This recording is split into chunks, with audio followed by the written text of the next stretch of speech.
Saturday, September 24, 2022. We did it. We actually did it. We have been planning this adventure for over 2 years and the day has finally arrived.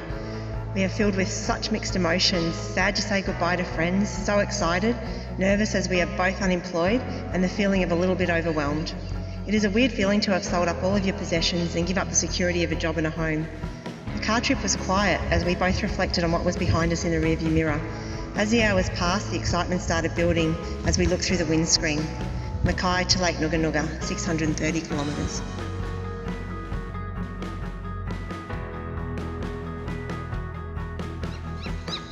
I remember that first day. We drove 600 odd kilometres in silence. I guess our minds were swimming in the waters of freedom, but at the same time realising we are leaving behind a lot that we take for granted and have shed all of it in the pursuit of adventure. So quickly we realised we don't need a lot of the material things you gather and fill the space between four walls with. We lived much of our time without TV, phone reception and internet. We've stayed warm, healthy and observed the world around us. While we are indeed part of nature, it is my belief to be amongst it was the intention of all things. 12 months in and we've had no real plan or direction as far as where to steer the ship. We've set ourselves little challenges and overcome those that presented themselves, particularly in the form of weather. We've stepped outside our comfort zones and tried new things like driving machines on a farm and living and working in a remote outback community in Inaminka. Both experiences have taught us new skills, resilience and boosted our confidence.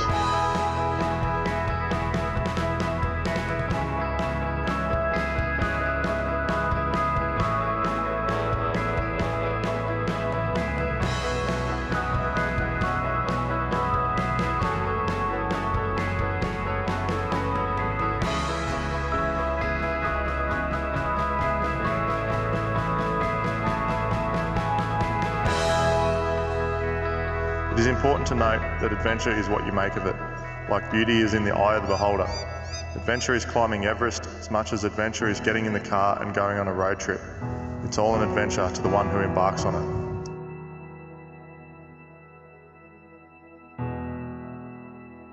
Yet again, we'll invest the time to further the horizons as we enter into our second year of our new lives.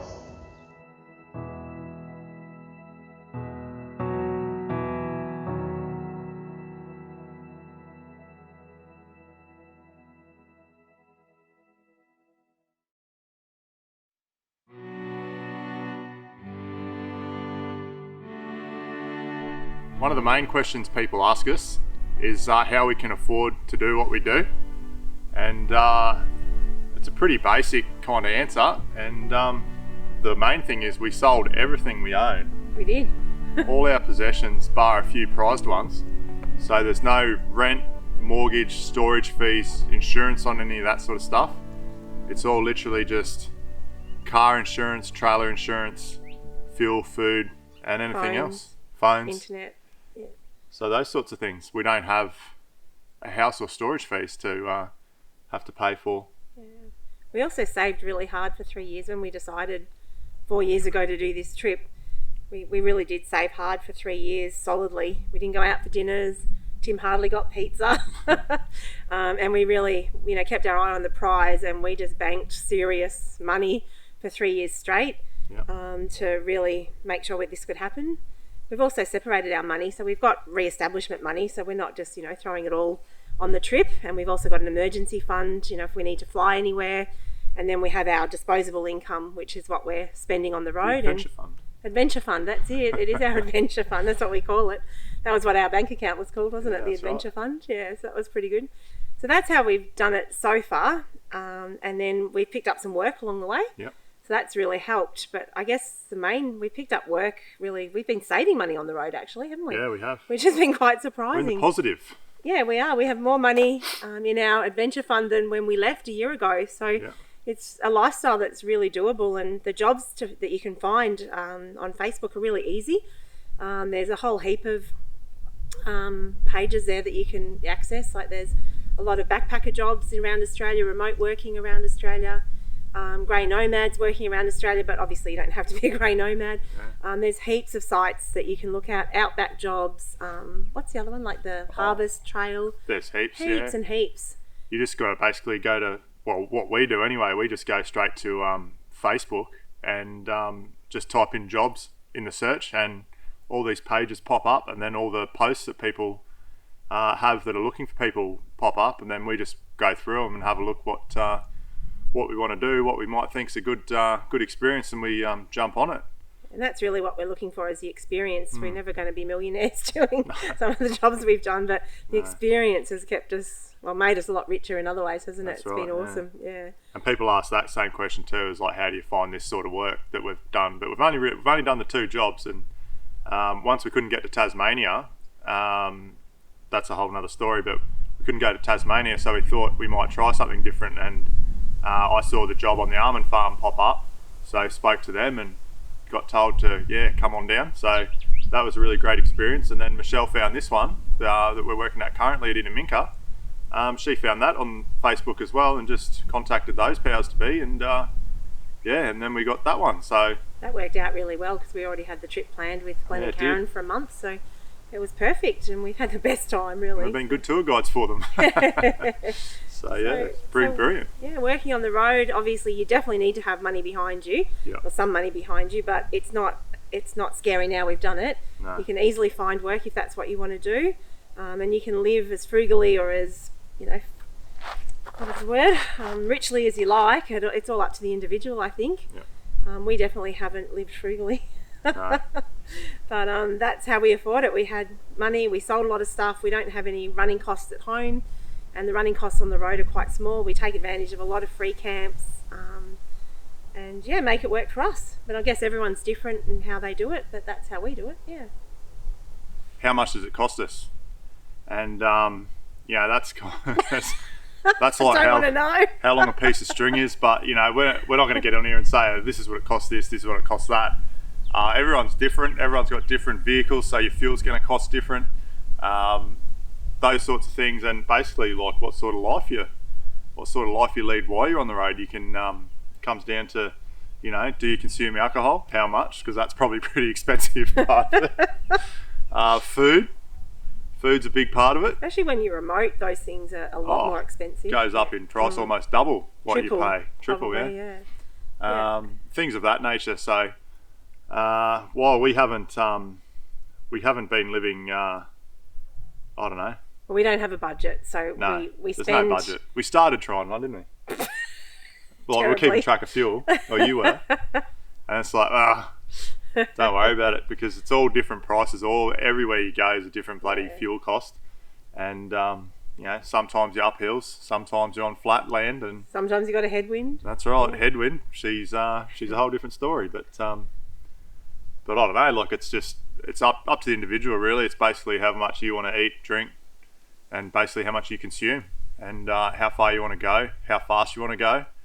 And we've mitigated a lot of those costs by slowing down, which we struggled to at the start. We had that, the same thing most people would have, I guess, and we definitely did. Is like you're going away for a weekend or a week or 2 weeks, and we went away every year for about 4 weeks, and you kind of like go bang, bang, bang, bang, and only spend 2 or 3 nights in each place.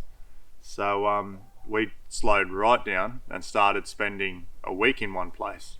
And so while you're not moving, you're kind of idling there, just eating food, and that's it. So you pay admissions into certain things. But we take advantage of free camps a lot of the time, and there's some great free camps. Great free camps, yeah. I think we've got better at meal planning, which is something we were never good at before. So there's some things we've got better at. We meal plan, and we really don't waste any food, do we? Which at home I used to be terrible at that. Yeah, so you're getting better. No dinner for you tonight. No. I think we've got better at that. And I think we don't buy as much takeout as we would ever have done previously. So we cook breakfast, lunch and dinner most of the time, but then we'll go to a winery, or the day we travel we normally buy breakfast. Or a pub. We'll get a feed in the afternoon or the evening. So it's just up to the individual, but we definitely don't live frugally, but I think we do maximise some things, don't we, in terms of cost. Yeah, definitely. So it's up to the individual how much you spend or how much you don't, really. Yeah. And your vehicle, and what you're towing, and the weather. How many experiences you want to enjoy. That's right. So we've sort of, I think, explored most of the attractions at wherever we've been, so we haven't worried about admission costs or anything like that. We go to a winery, we eat out, but everything in moderation, I think. Yep. At some point, yeah. But it's very doable. I highly recommend it for anybody who wants to do it. You can definitely make it a lifestyle. It's great. Yeah, we've learnt we can make it a lifestyle by just doing little bits of work. And like, as I said, we're in the positive, and we would have ended up working, by the time we finish it in Aminka, we would have ended up working 6 months of the year. Doesn't feel like we've even worked, but for 6 months of the year we would have worked, and we've saved more money than what we would have done at home. So that's pretty mad to think about. But again, you don't have a mortgage or rent or storage costs and none of that over your head either. So you're literally just spending as you're going. And if you can keep your accommodation costs down, then yeah, that's a big part of it. But even that's a big it's a big swing. You know, some caravan parks we've stayed at have been like, you know, $20, $25 a night. Some have been $40.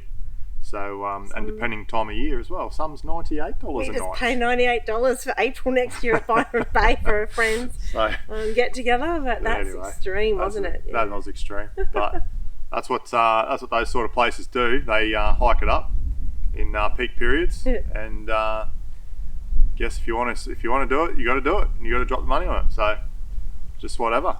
But as far as even maintenance costs as well, as obviously the vehicle and the trailer or your caravan, whatever, everyone's going to be different there.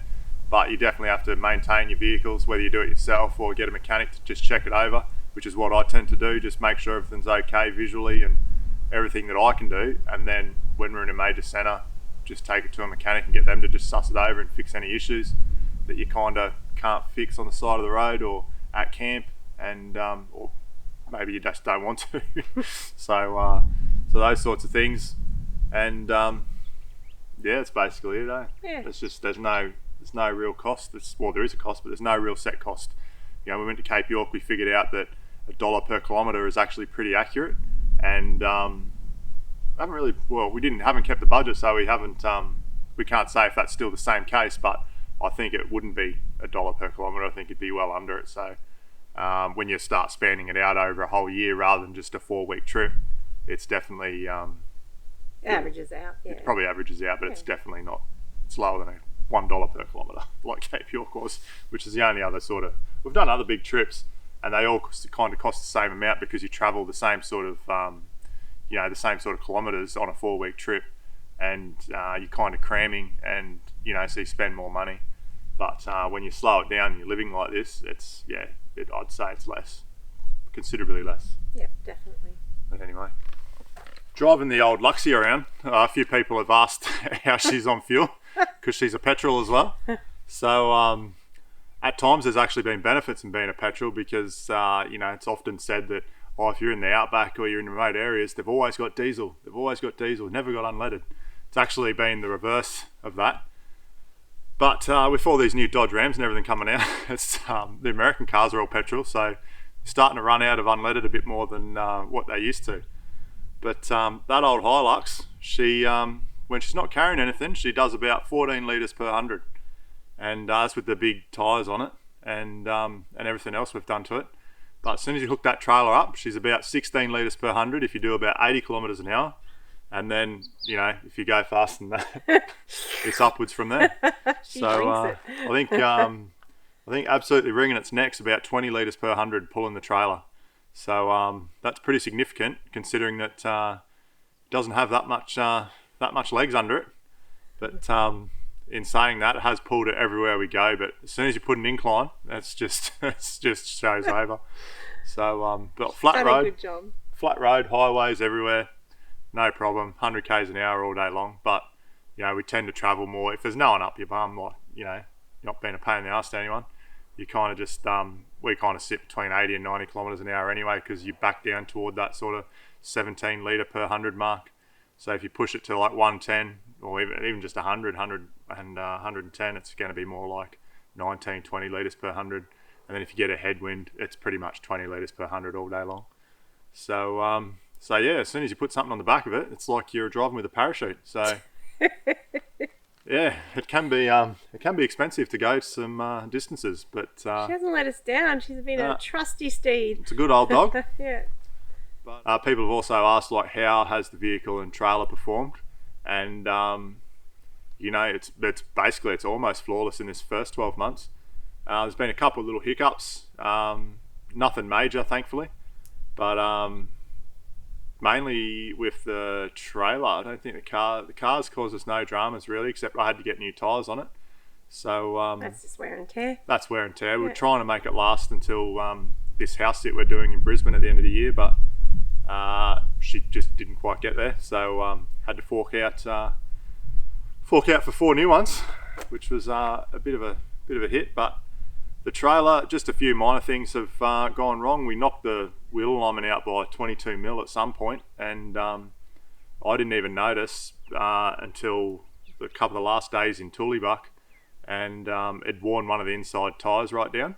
So we were going to Mildura anyway, so booked it in to get wheel alignment and had to get new tyres. So, and that was a bit unfortunate because those tyres, they got limited choice, and had to go get a pretty decent couple of tyres on that too. So hopefully they last. but anyway, so that was all straightened out, and then just a few minor things like the bloody fridge slide. Jesus Christ, the fridge slide in the back of the trailer broke, Yeah, just broke. corrugations.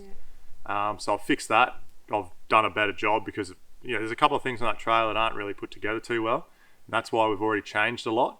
But once that fridge slide went and I saw how that was put together, that's pretty subpar. So anyway, over-engineered that, so it shouldn't happen again. And lost the awning just from weather. Or the awning, that was just a weather thing. Weather. And just Lost the tap. only thing that's getting real long in the tooth is the bloody The stove. gas burner. Oh my gosh. The bloody gas stove in the thing. Oh God almighty. You can't even cook bacon when there's just like a slight breeze. It's just rubbish. Designed for, I think, inside a caravan, not really for outdoor cooking. Well, we've learnt that now. Yeah. We went on the owner's Facebook page and then sort of asked a few questions around, and everyone has the same troubles. Everyone's tried to better it. Some people have got rid of it. But basically, what the general consensus was, or what people were saying, they're designed to go inside the caravans, and all their caravans have the same cookware or cooktop inside, and this is outside, and dead set, slightest breeze, you're not cooking anything. Not cooking anything, not even bacon and bloody eggs. So, being a bit lucky, we also carry the good old Coleman, and she works in the wind, so Put it's it on all the good. tailgate and we can cook. Away you go. Yeah. Everything's been pretty good with the vehicle and trailer. Like, Oh, the mattress. the mattress too. Yeah, sorry, in the tent, the mattress. Like, we have had that tent for a couple of years now, because we are indeed the whole setup quite significantly before we obviously left on this trip and got all the little things ironed out. But very quickly the mattress started to basically lose all its comfort once we started sleeping in it every night. So I got really sore hips. Yeah, I went numb. Michelle cracked it. So I'm like, that's it, new mattress. So we contacted 230, and there wasn't a better option. They just said we can only sell you the same thing again. So we went to Clark Rubber while we were in Newcastle, and they were really good. They made it because it's a big size, so they made it to measure, and we swapped it out in the car park at Clark Rubber. It was all good. So but that's just something, I think, wear and tear again over time. They lose their density, so we did that, and other than that, it's been pretty good. Yeah, it's pretty well sorted. But we are indeed the whole lot. We didn't just buy the trailer and then head on out on the trip. We had the trailer for 2 years, just R&Ding it, sorting out all the bugs and issues and upgrading it. And it was all sorted before we left. So and so is the vehicle, obviously, having it now for so many years, and it's always performed what about well. the King's fridge too? That just not cutting it on the back of the car, really. No, the King's fridge, it still works and everything after I've fixed up the electricals inside it, but it's just I don't think it's very well insulated. We've had a couple of really hot days, and it basically didn't turn off, and it drained the battery in the back of the car, which is 100 amp hour lithium. It drained it twice, just from being on all day. So we might look to upgrade the fridge that we keep in the car while we're in Brisbane. So I think an angle might be in store. I think so. After what we've seen, I think that's going to be our purchase. Yeah. But All the guys on the farms and on the stations and everything, they all run the angles, and their cans are 10 times colder than my cans. So, and we've got our set to -2. So it's something to be said, I think. So yeah, we might fork that out. And and the casing on the batwing awning on the car, that just yeah, it's pretty ordinary as well. Yeah, actually, yeah. Yeah. But we hardly use that batwing. I think we've used it twice or 3 times in 12 months. But it's just the bag itself just deteriorates really quickly. Yeah. That was a brand new bag at Christmas time, and I reckon she'll be busted open again by this Christmas. So anyway. So some of it's weather, like it's UV affected. Oh, it's UV a lot damage, of UV, yeah. So really nothing major, nothing catastrophic by any means. So No. it's been really good. No. Very happy. Touch wood. When people see our trailer, they kind of can't believe that that's what we're travelling and living in. But so yeah, and then they always say, "Oh, why'd you get a trailer and not a caravan?"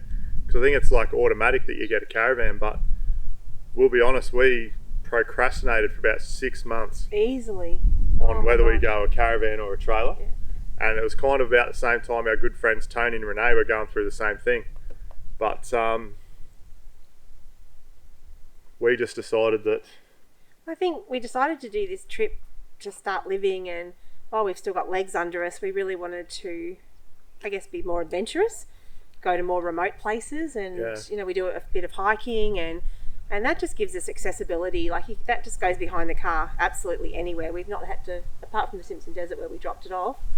It it's really come everywhere. just gives us, it's really agile, I guess, and it's not restrictive.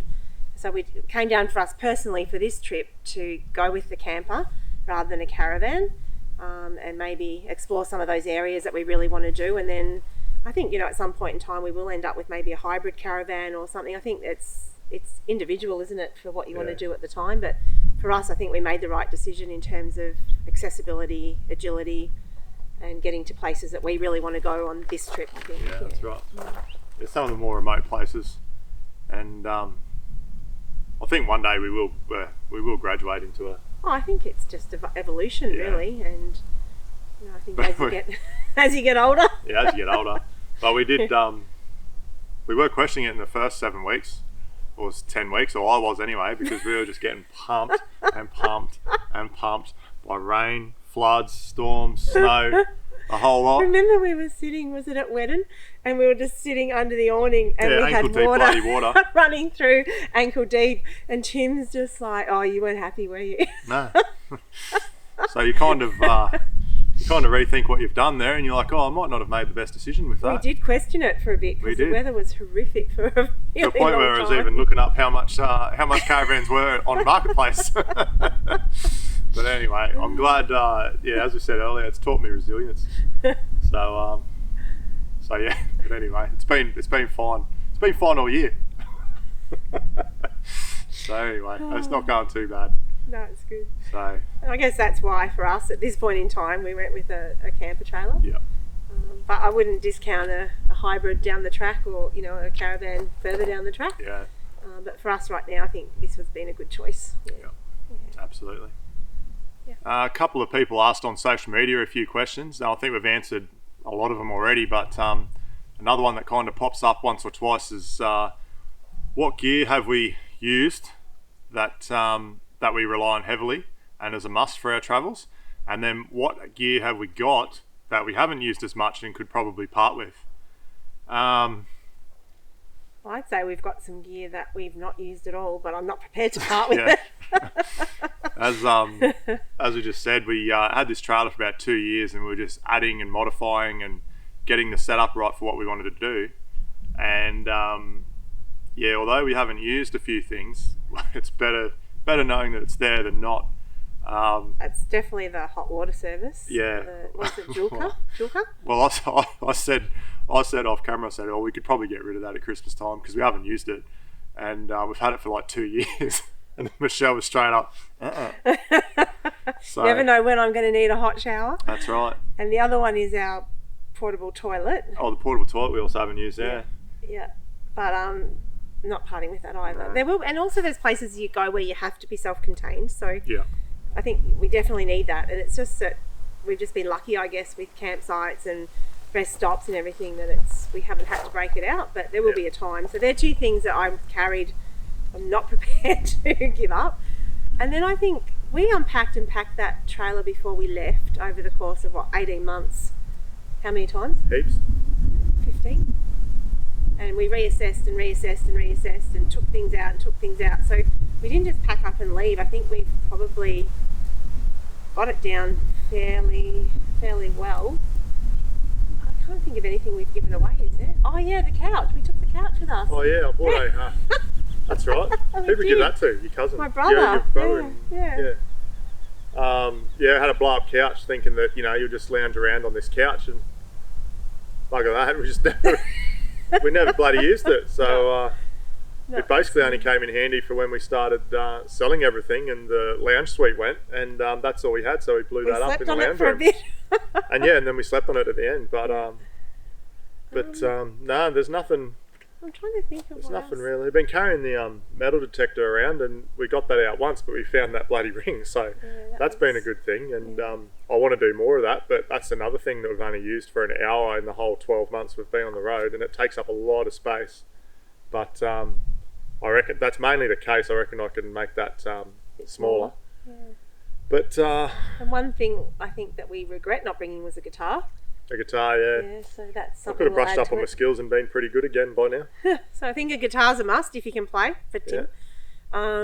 Some things I'm not prepared to part with, and a bit of kit that we've really, really relied on. I would have to say the Snow Peak. We've cooked on that Snow Peak. What do you call it? It's fire pit, fire pit with a grill. That's been incredible. We've used that so much. Well, for years now. Yeah. So I think it's coming up on 5 years old. Yeah. So a lot of meals have been cooked on that, and it's just really good because you don't have to. You leave no trace with it as well. So a lot of places say you can't have a ground fire or whatever, but you can have one in a fire bucket or a fire pit. So that's where that comes in handy. And to be honest, we've noticed that more and more places are becoming like that. It's only been in the last few months we've been in like proper outback that we still have the ground fire going, like we've got one going now. Cooking on it, but a lot of places are no ground fires anymore, particularly your private places. Yeah, that solar blankets. We can't be without solar blankets. Well, the solar blankets, they're pretty good, but the jury's still out on them whether the big flat panels are better. I've ended up buying another, or I only had one option, was to buy another of the same we had, the 200 watt King's one, and people again will say King's this, King's that, but a lot of the stuff we have, we started out buying King stuff, and we quickly learnt that it's entry level type stuff, and then once you start flogging it, they do flog out. But there's a few things there that are still pretty good. And when it comes to solar panels, like I don't know whether you go spend, I don't know if you go spend $2,000 on one though, whether you're going to actually get something that's a bit better. You watch any sort of YouTube video, there's always varied results when they test them out and compare them and put them up against other things. But like we've had some ripper solar days and where we've been fine, and we've had some other days where you think it's broken, it's not working. So but definitely since we've left, we've never gone flat on the batteries, except the ones in the car sitting in the farm all day on 40 degrees. That's just draining it. But aside from that, never gone flat. And I think the lowest the trailer's been down to is about 70-something% after being in some ordinary weather for almost a week. So if you want to start slowing down like we have been for a week, you definitely need a good solar setup. We don't carry a generator. We've seen a lot of people carry generators, and someone was telling us at some point that they just run their generator for about 3 hours in the morning, and then they don't need to run it for the rest of the time, and then they don't have to worry about solar or chasing the sun around all day, which you tend to do a bit of a dance, particularly if you don't have a nice wide open sunny sort of area to lay them down in. But no, I think I've really learnt to calm down from that sort of anxiety, if you like, around batteries going flat and all that sort of stuff, because we've got plenty of power in that trailer. 350 amp hours is a hell of a lot. One of the other interesting questions we got was what challenges did we have, I guess, personally for each of us along the way? I had to think about that for a bit, to be honest, because it's been fairly seamless. But when you do stop to think about the question, actually going from 100 kilometres an hour at work and selling up your life, it was pretty hectic for a period there. Just stopping to having as much time on your hands as you want. It took me about 3 months, I reckon. Probably, yeah, up until Christmas, I reckon, maybe. Yeah, and I would be waking up at night thinking about work, or texting someone from work saying, oh, I forgot to hand this over, or, oh, don't forget about here. It really took me a while to switch off, so that was a bit hard. And then to find a bit of purpose in your day, I think, when you've got a lot of time on your hands, going from 100 to 0, there was a bit of a transition there that was a bit challenging for a bit, but we've worked that out, no problem at all. It becomes easy after a while. What about you? Yeah. Well, my job wasn't that hectic, so I was just feet up straight away. Nothing changed. But no, I guess the purpose thing was a funny one. But what I found personally was in those first sort of 6 months, we were going from epic place to epic place, and like, it sounds absolutely terrible to say, but you started becoming desensitized. So you'd go from like one amazing place and you'd go, oh wow, blah blah blah, and then you go for a drive a couple of hours down the road, and then bang, you're on again. You're like, holy hell, like, and then that started just becoming like, oh yeah, another hill, another mountain, but it was still beautiful. But then at Christmas time, when Michelle's family decided to get together at Newcastle, and we went back to the Big Smoke, and we settled down, we reset a few things with the trailer and the vehicle, and got things, basically just had a bit of a reset and caught up with family and that.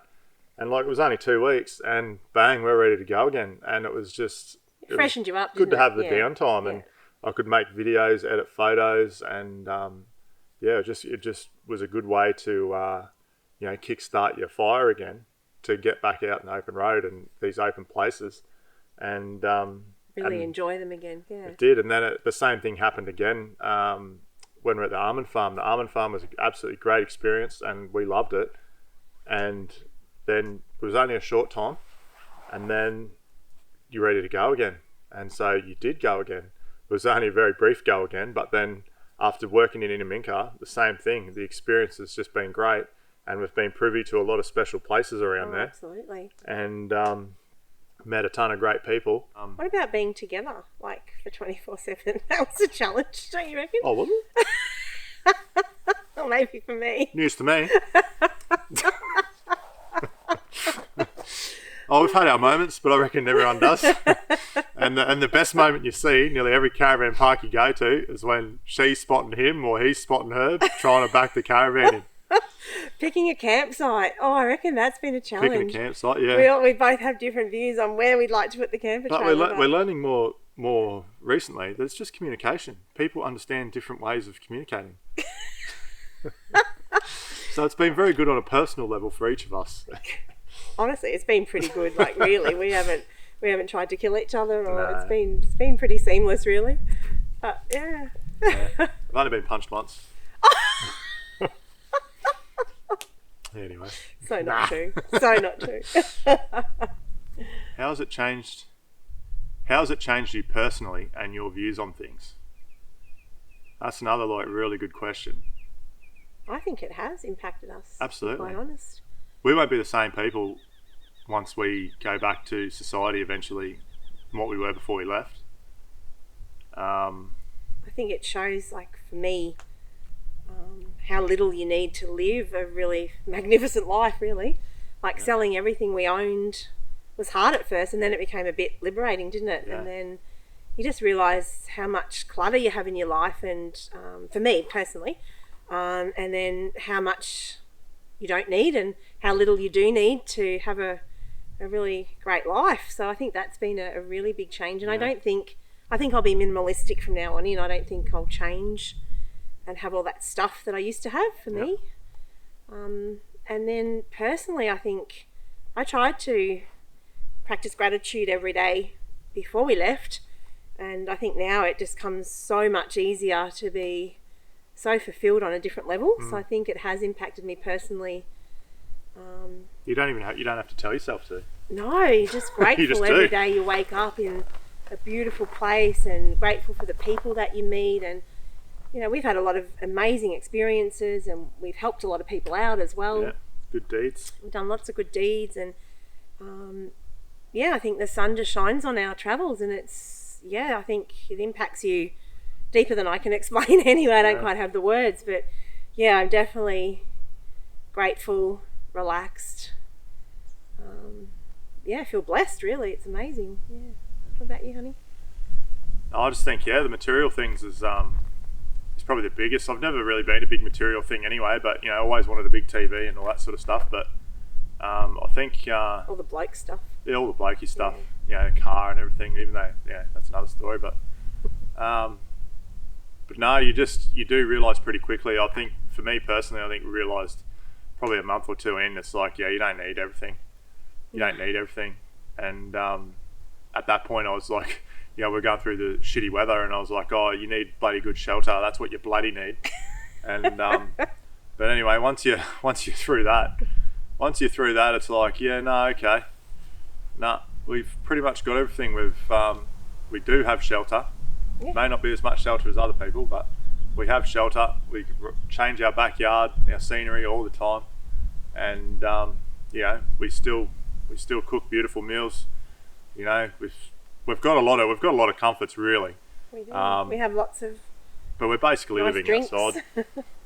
We're living outside, but you're just in nature, and I think you're in nature for most of it, I guess, and you just kind of realise that you are part of it, and it just makes you start to probably think a little bit deeper than what you have before, and you think about other people a lot more, and and I think all the important things just come forefront then, and then everything else is just a bit of noise from expectations or of society and things like that. So while we will go back to proper society one day, if you want to call it proper society for lack of a better word, but I don't think we'll be the same people. No.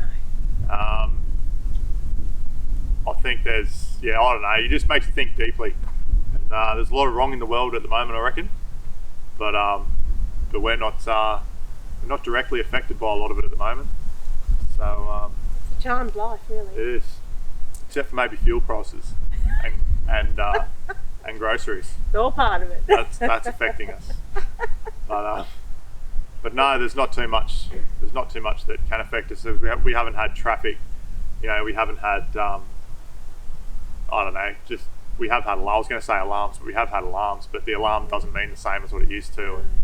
And, your body stopped waking up at 5:30 every day. Now it just wakes up whenever. Usually when we get sunlight. It's When the beautiful. sunlight, all the birds. The birds. Yeah.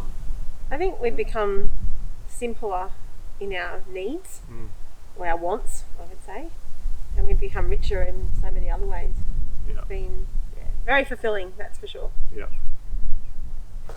Oh, and to wrap it all up, I think we always get asked what the highlights are. So I don't think either of us can That's such a hard question. say what's the greatest time we've had in the last 12 months. I think they've all been great. Last night I rattled off everywhere we went in chronological order for the last 12 months, and Michelle couldn't believe it. I was mind blown. I have trouble remembering what we did 4 weeks ago. Yeah. But I think, for me personally, I think Tim's mum joined us for the first 7 weeks. Yeah. So I think making memories like that is definitely a highlight. Then we caught up with my mum and dad on the road, and part of my family, like my brother and his kids and stuff, and my sister. We saw your brother get married. Yeah, saw my brother get married and spent Christmas with my family. So they're all massive highlights when you're making memories, these really special memories with people. Holidaying with our friends was another massive highlight in terms of that sort of thing. And then, for places, we've just seen so many incredible places already. They're all beautiful. It leaves you almost without words, doesn't it? So individually, to break them down, I think they're all beautiful for what they are. But I think if I had to probably pick a couple, I'm in love with the Outback. So Outback has been amazing. The Simpson Desert with Eyre Creek, I think that was just something else, just camping on the edge of Eyre Creek with it flowing. Coongie Lakes out past Inaminka. Just an incredible place to visit. I know I loved Cooler Tops as well. I thought that was just an epic campsite. The Warrumbungles, like you could just go on and on and on. Yeah. But they're all beautiful in what they offer and what they give you back, and I think we with all the shit weather last year, we endured it, and I think after that we're seeing the rewards of it, because we're seeing a lot of these places, particularly here in the outback, we're seeing it after a lot of rain. And even like that Air Creek in the Simpson Desert the other week, we spoke to the ranger actually, and he said, oh, this is every 5 years if you're lucky. But then a couple of locals at the pub sort of laughed and said he hasn't been here that long, it's more like 10, 20 years if you're lucky. And so we've got nothing to go by, but we just knew that we were in a certain spot, and it was very special to be there, and that happens nearly everywhere we've been. And I just think it just boils down to that we live in such a great country, and we're very lucky to live in such a great country, and it is an ancient landscape, and one that's largely untouched by modern society should you delve out of the big cities. There's not it's so vast. There's not a house where there's been two houses underneath it previously. There's just land that nothing's been on except for probably cattle or sheep, and then Aboriginals, dinosaurs, all that sort of thing. So it's we're very lucky, and every country is obviously beautiful and have their things, but I think we're vastly beautiful and vastly untouched and ancient. So I think everywhere we've been is just for different reasons it's totally beautiful. But even just what you pull up on and you just see, you're like, oh yeah, this is just a bloody whatever somewhere, and then just be the certain time of day, and then the sun will shed a different light on it, and its beauty will just come to you at that certain time of day. And that's what's also been good about slowing down and just being somewhere, and then just sitting there and observing it all, and you see everything working, and the birds doing this, and I still don't bloody know how these pelicans whatever get around in these waters, like out the back here, and they just I can't see like a centimetre into it, and they're just swimming around, and they just go bang, and they take a fish out. These bloody kites, they fly around, and they just dive down, bang, get a fish. Like, Tim can't do that. I can't even catch one on a fucking fishing rod. so I just like when you sit there and you observe all that. That's I think that's been the biggest highlight. I think you just see how it all works outside of like the big machine. So yeah, I think making memories with our family has been a highlight. Sharing all those beautiful places with them has been a massive highlight. And I also think down the track we'll probably look back at it, because you're so good at filming it and making amazing memories for us to look at. I've kept a journal. Yeah, Michelle's kept the journal every day since we've left, and I haven't missed a day. And we already go back and read that now, and just reading that's a bit of a highlight on some days, isn't it? Like you forget things and you can relive certain things, and we have a laugh. And so I think down the track there'll be highlights as well, when we can look back on them and enjoy it and relive it in some way. So yeah, but we're lucky. Well, that's it. Yeah. That's probably covered just about everything. And we obviously get asked, well, where to next? And so we finish our little stint in Inaminka at the trading post, and we make our way back to Brisbane, the hometown, and take care of my mate's place when he goes overseas over Christmas, which will be great. And we might look at upgrading the car while we're there, or we're going to look at upgrading the car while we're there. The Hilux is not going to be sold, it's going to be taken care of by a good mate of mine. And baby, it's just going to be rested up for a bit, but it's not over for that thing. I've still got some unfinished business at Cape York particularly, but anyway. So yeah, and it's going to be great to catch up with everyone, because since we've left Brisbane and went to Mackay, we've only ever caught up with people over a weekend, and usually had to tell everyone to come to the pub, and then it was just like a bulk get together. But this time we're there for about 8 to 10 weeks, and hopefully be able to catch up with everybody, and for longer than just an hour or two, and get ourselves reset. repacked, and yeah, ready to kick on next year. But yeah, that's year one. Nearly done. It's a wrap. It's a wrap on year one. So year two is upon us, and we'll make it just as great, I reckon. And it's going to be heaps more tales to tell and heaps more experiences to be had. Absolutely. So yeah, the hardest thing is which way to turn the ship up. Wherever our toes point. You said it's not a lap, it's wherever the wind blows, and it's definitely been that so far. So yeah, after Christmas, after the stint in Brisbane, we've only got one thing on the calendar, and that's in April. And apart from that, just decide where to steer the ship. But anyway. Here's to the next 12 months.